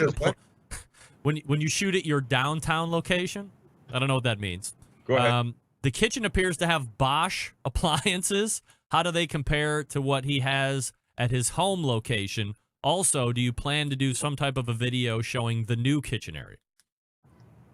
Interesting. Yeah. I don't know if you knew it or not, but Eric is French for stalker. No, Eric has got a good eye, and they are Bosch. And I have decor at when you see me cook outside with the big Evo grill and all that, that's the inside stuff that I have there is decor. And I would put decor, honestly, up against almost anything. I'm very happy with it. It works. It's got just a shit ton of heat when you want it. It's really good. The Bosch that I have downtown is okay. And maybe they make a hardier version, but it doesn't quite. The version I have there doesn't quite compare to the decor level. But I don't know that I'm comparing apples to apples. That's the thing. All right. But I'm very impressed with Eric. Yeah, no doubt. So do you have two different, I mean, do you not live in the house with the great kitchen anymore, or like you moving or what? Here's the thing. The kids are all old. My kids are old, not like yours. Yeah. And do you just not need the space anymore? No, we have the house. We shoot there, obviously. That Santa Maria style grill, that Argentinian grill is there. Yeah. The Evo's there. We still are there a lot, but we wanted to try and experiment, see if we liked living elsewhere. And we wanted urban living. So Kelly and I rented an apartment literally in the building above Not Tacos. That's where you're at right now? No, actually, I'm in Hawaii right now for my mother-in-law's 85th birthday. Yes! Sweet. Hawaii. Well, aloha. We're in Maui. Thank you. Yeah. Thank you. All right. Can you? Yeah. Can you hang with me through a break here, and then we'll talk about that Santa Maria style cooker, and then turkey, of course. This is all you, man. Yeah, all you. All right. Stick around. Hang out for 1 second in Hawaii if you can. And we'll be right back with more Sam the Cooking Guy. I'll talk to you quickly about Green Mountain Grills in the meantime. Green Mountain Grills have some of the best pellet cookers out there on the market today. You have 3 different sizes to choose from. You have a Jim Bowie, that's the big one. You have a Daniel Boone, that's a medium size. And then you also have the Davy Crockett. Now, the Davy Crockett, a little bit different. That's the portable one. So now that we are in the teeth of football season, whether it's college or pros or both, if you want something that you can take with you on tailgates, Davy Crockett's going to be right up your alley. And you're really not sacrificing a ton of capacity for portability. If you don't have access to a traditional power outlet, you can take the 12-volt adapter and stick it right into the 12-volt outlet in your car. Away you go. Now, Prime Line is the newest one, released earlier this year. It's built on a more robust chassis. It's got 2 internal meat probes, peek-in windows on the main cooking chamber, pellet hopper, a whole bunch of cool tech. If you don't want to spend the extra money on that, they do have that classic line. I have a couple of those in my backyard as well. Same size. So if you would a Jim Bowie or a Daniel Boone, on either side, the Prime or the Classic is going to be the same square inches. You're just getting a little bit more of a sturdier build, a little bit more features on the Prime. They do have pellets and sauces and rubs and all the other accessories that you want over at greenmountaingrills.com. And the Prime line does have the 12-volt technology for power on all of the cookers. So if you're in the market, check them out at greenmountaingrills.com. They are sold through dealers, so make sure you find a dealer that's near you. They will educate you, make sure that you know how to use it properly so you feel like a pitmaster right off the bat. greenmountaingrills.com. That's greenmountaingrills.com. Sam the Cooking Guy coming up. Stick around.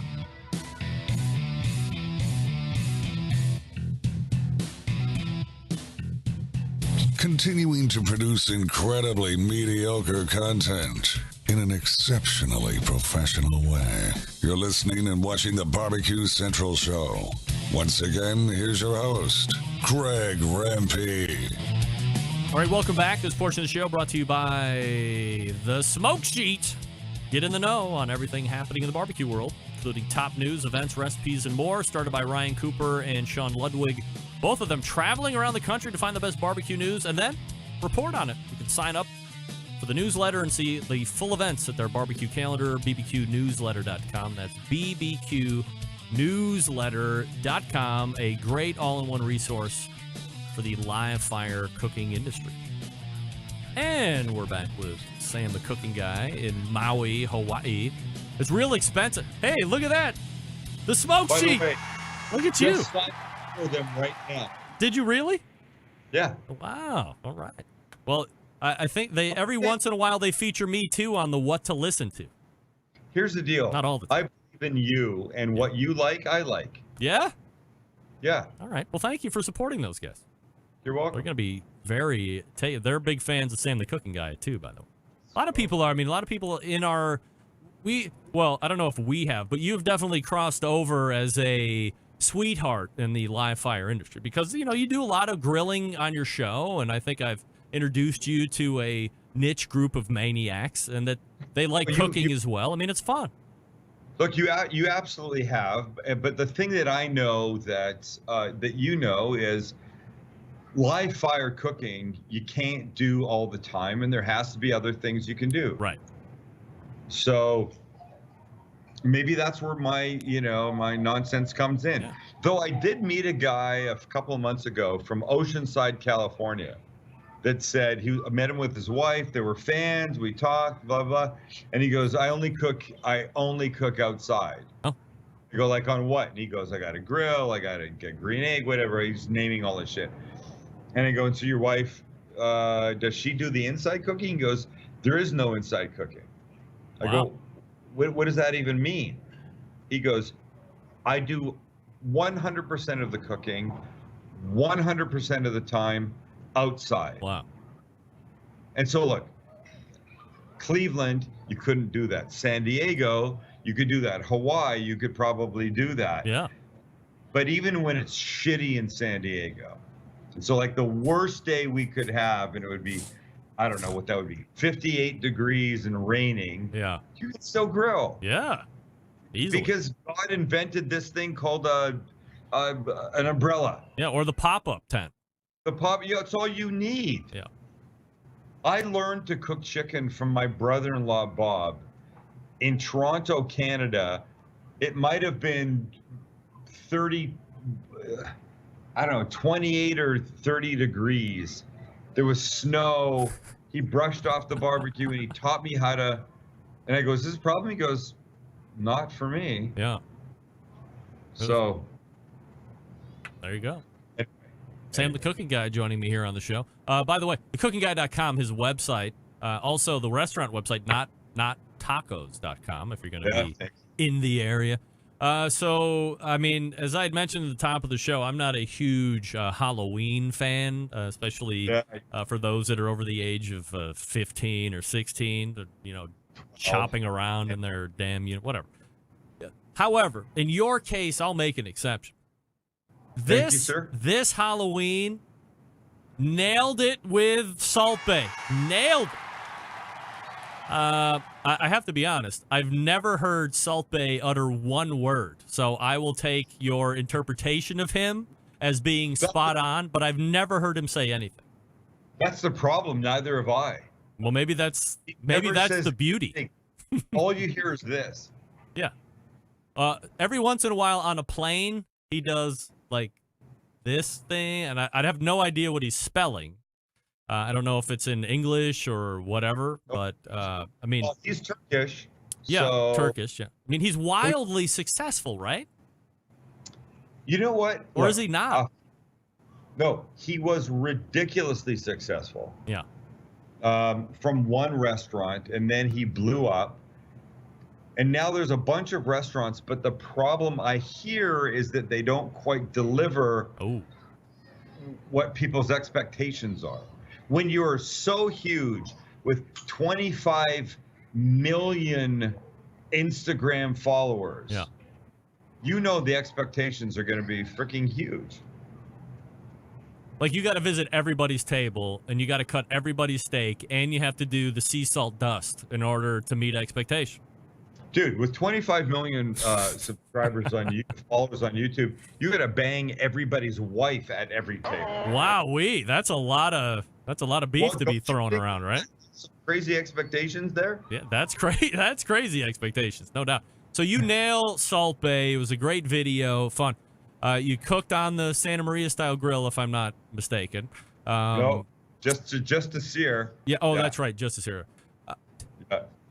Here's the most important question of the evening. Go ahead.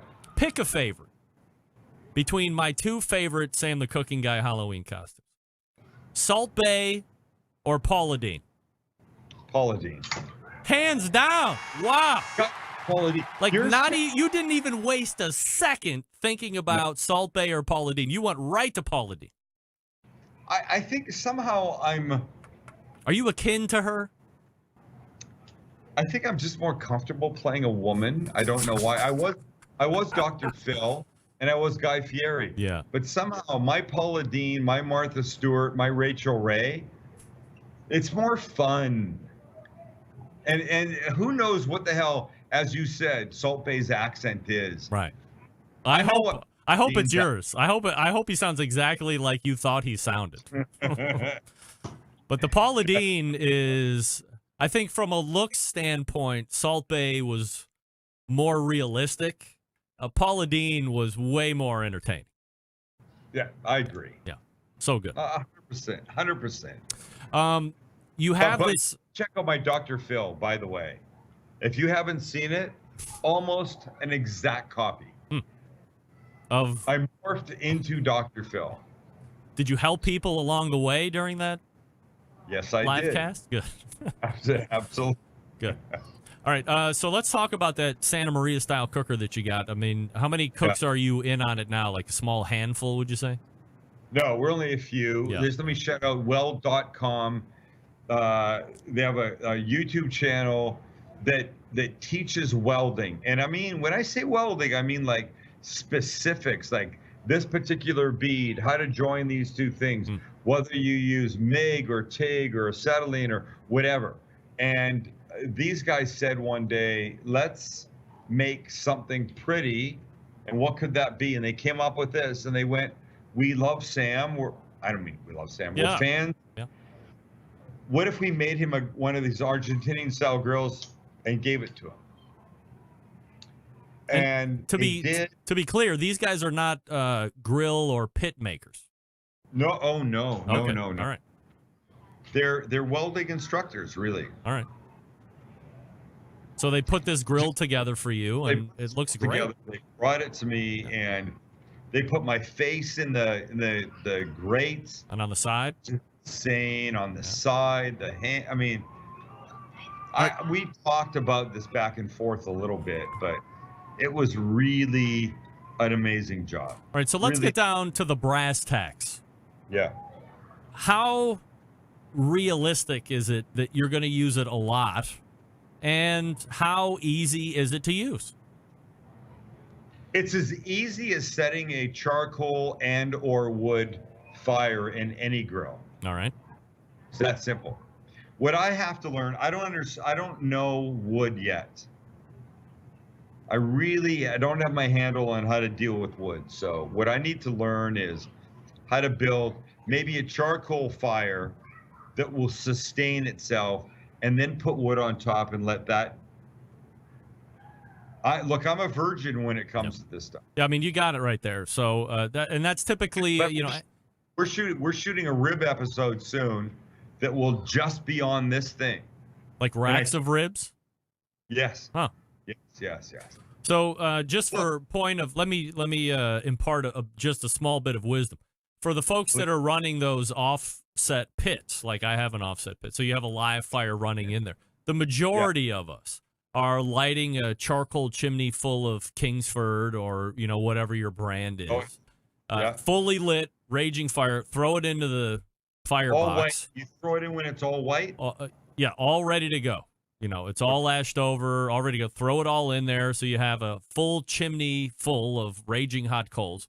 And then you take your sticks at that point. So now you have a fully involved bed of coals. And now you can start building a fire on top of that. And there you go. That's all you need to do. How big are the sticks that you're putting in? Well, mine are, traditional wood splits that you'd get from a wood company. And then I take that split and I put it in my little kindling cracker, and I crack that in half.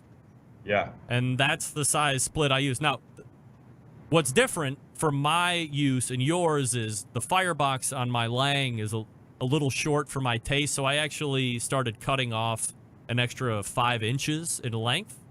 And that just makes that stick fit better in my firebox, so I have a better overall fire product. But for you, I don't think you would have that issue. And then you can just start, building your fire, crossing it over, and there you go.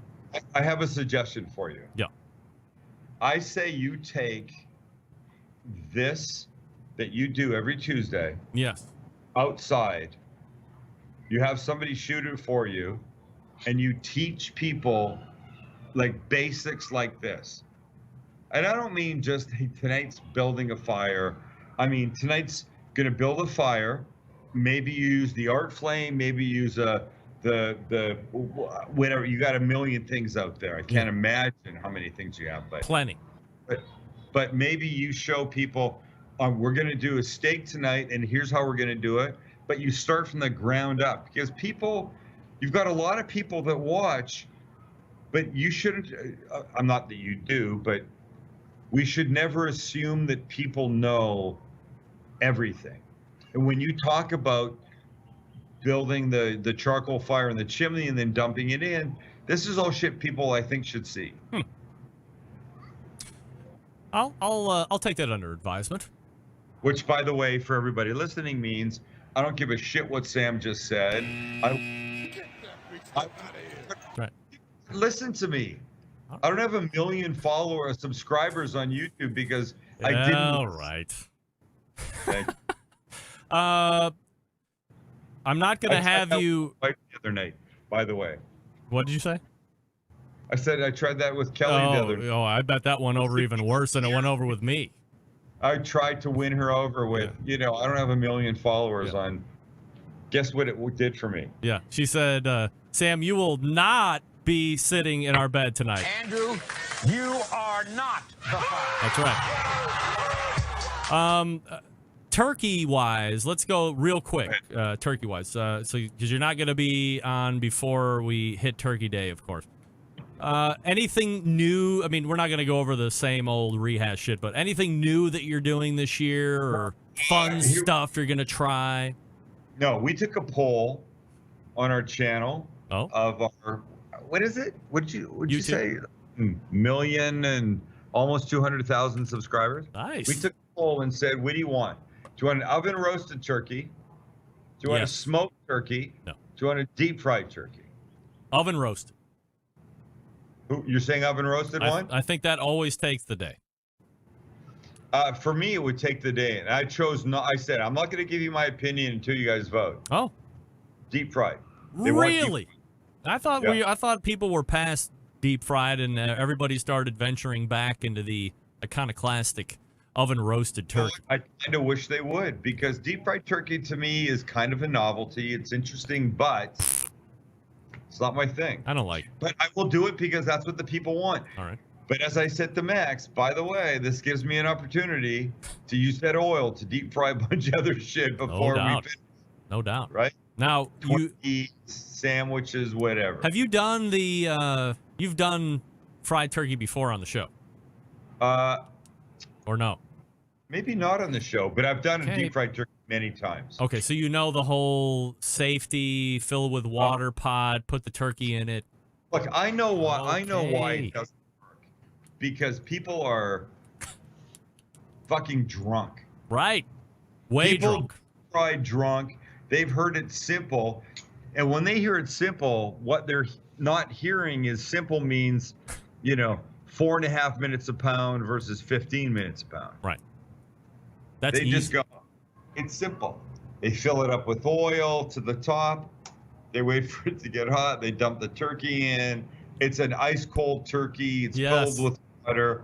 It splutters like crazy. It goes over. It sets everything on fire. People are so. Wow. I hope to bring a little sensibility and intelligence to a deep fried turkey. All right. Well, so when will you be doing that? I don't have much time in the next week and a half. All right. So we'll be on the lookout for that. If you're not subscribed to the Cooking Guys YouTube channel, I mean, where are you? Go to youtube.com/the Cooking Guy, I think it is, and subscribe. You'll be one of the last few that hasn't subscribed, at least in the food world. I mean, you're probably one of the biggest food channels out there right now, I guess. You're a sweetheart. I love you. Not true, but I'm going with what you say. All right, let's do that. In the meantime, on the first Tuesday of the month, you will find Sam the Cooking Guy right here. We didn't get to it, but I definitely, in December, your gift to me can be talking about your new royal family besties. Oh, boy. Are we allowed to talk about that next month? No, but we'll try to. We won't? We can't? We'll try to. We'll talk about it in a roundabout fashion. Maybe. Right. Okay. In the meantime, happy Thanksgiving. Give all your family my best, and we'll see you next month. We'll be talking before then. We always do. All right. Talk to you. There he is, Sam the Cooking Guy, right there on my show, and talking about all the fun stuff, right? Yes. Not necessarily a huge food reveal per se, but weighing in on any number of topics that we usually do when Sam shows up. I've picked his brain for, I have to go back and try and figure out where our first meeting was, because I was a fan of his before he was even aware of who I was. I was watching, at that point, a show called the Sam Livecast. I don't remember exactly how I found that show, but it was kind of life-changing for me, because here was Sam doing a live internet-based show, and it was a cooking show. And it was part talk show and part cooking show. So in the first 25, and in the old days, the Sam Livecast would run an hour plus, and you had 15, 20, 25 minutes of Sam doing kind of what I do right now, hosting a talk show. You had an agenda to run through. They would talk about some current event stuff. They'd talk about listener emails that came in and answer questions. And then they'd run a little bit of a transition video. And then, boom, Sam was in the kitchen. And now they were off and running. And they were cooking live right there. And as he said, if it sucked, it sucked. If he cut his finger, he was bleeding for the rest of the show. He would have musical acts in. I don't know how many the Sam Livecast shows are actually still up on the internet, if there's a special archive. But if you've never seen it, totally worth the watch. It was magical. And then somehow we became mates, if you will. And now he's on the show once a month here this year. So, wonderful. All right. That is Sam the Cooking Guy. Once again, his website, thecookingguy.com. Nottacos.com. That is not a chain. That is his restaurant. And it's in the San Diego area. With they call it the Little Italy Food Cafeteria or something like that. So, if you're in Maui and you think you see Sam the Cooking Guy, you see Sam the Cooking Guy. He's right there. We'll wrap up the show right after this. Stick around. We'll be right back.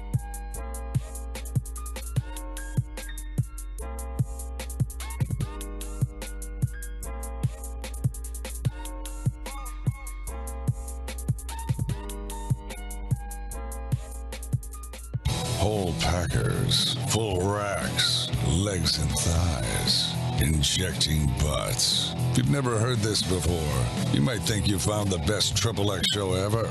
Let's get back to the most homoerotic host out there today, Greg Rempe.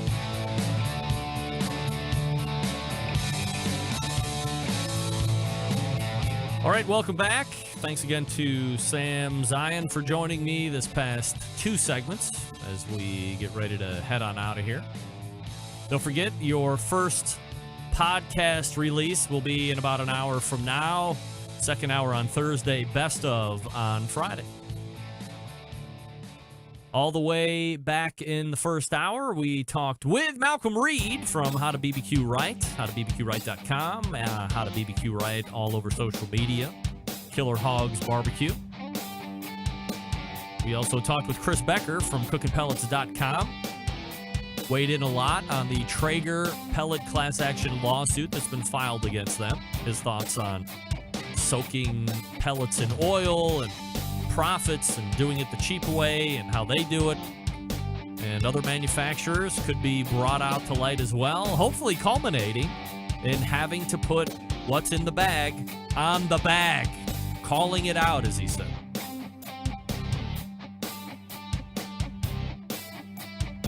In the second hour, Sam the Cooking Guy all the way through. And look at these loyal Centralites, please, all in the chat room. TNS Barbecue, The Real Joey B, Guy the Cooking Sam, Smokin' Joe's Pit Barbecue, Jim EQ, The list goes on and on. Always appreciate you guys hanging with me here every Tuesday live. I love the live viewers the most. Podcast listeners, I like you. I love the live viewers. Come on. Angela Iverson is also in. Darling of the Florida barbecue community in the world. Hey, AI, what's up? Big show planned for you next week. It's the second Tuesday. Meathead is out, but I do have backfills already locked up. We'll be talking turkey, of course. September 11th, 2001. I will never forget. Until next Tuesday at 9 p.m. Eastern Time, this is your program host and proud U.S. American, Greg Reppy. Good night now.